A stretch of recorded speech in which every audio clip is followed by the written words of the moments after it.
हम सब जानते हैं यह केडी सिंह बाबू स्टेडियम में यह भव्य आयोजन पूरे लखनऊ महानगर और जनपद को भारत की आजादी के महोत्सव के साथ जोड़ रहा है। भारत की आजादी केवल मांगने से नहीं मिल पाई थी। आजादी के लिए एक लंबा संघर्ष हुआ था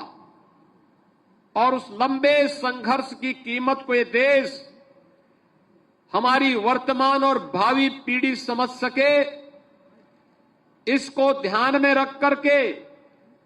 प्रधानमंत्री मोदी जी ने देश की आजादी के 75 वर्ष पूर्ण होने के उपलक्ष्य में एक बड़े अभियान को पूरे देश के अंदर लागू किया और इसे अमृत काल के रूप में मान्यता देकर के हर एक नागरिक से एक आग्रह किया गया कि वह देश के अमृत महोत्सव कार्यक्रम में अमृत काल के महत्व को समझे। यह अवसर हमारे लिए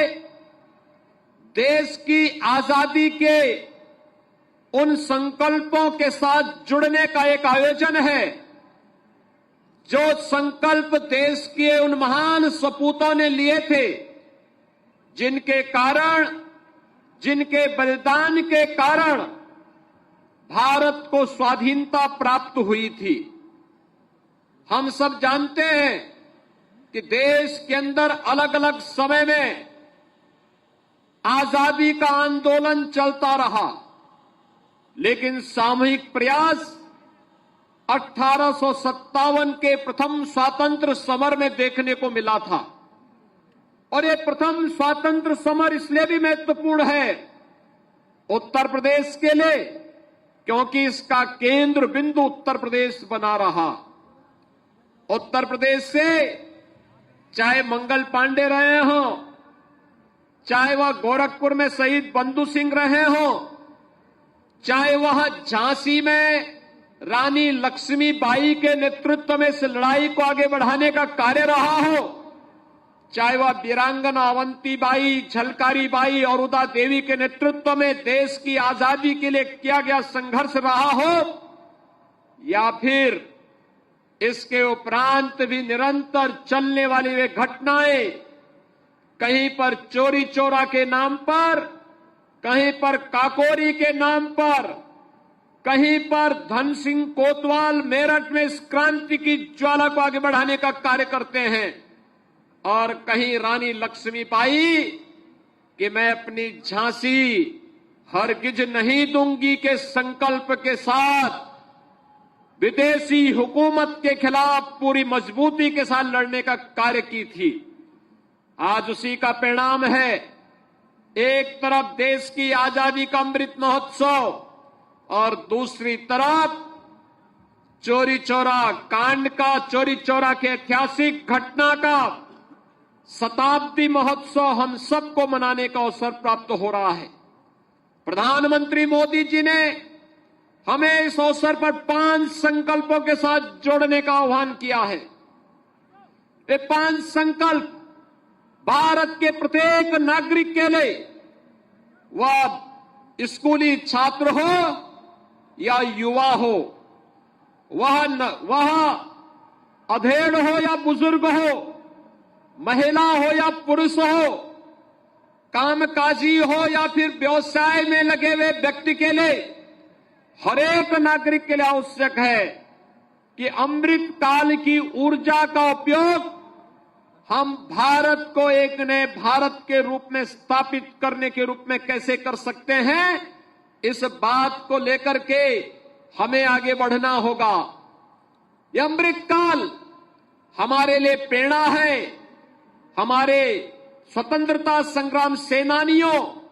और स्वतंत्र भारत में देश की सीमाओं की रक्षा करने वाले हमारे वीर शहीदों के त्याग और बलिदान का, यह हमारे लिए एक संकल्प है आगे बढ़ने का,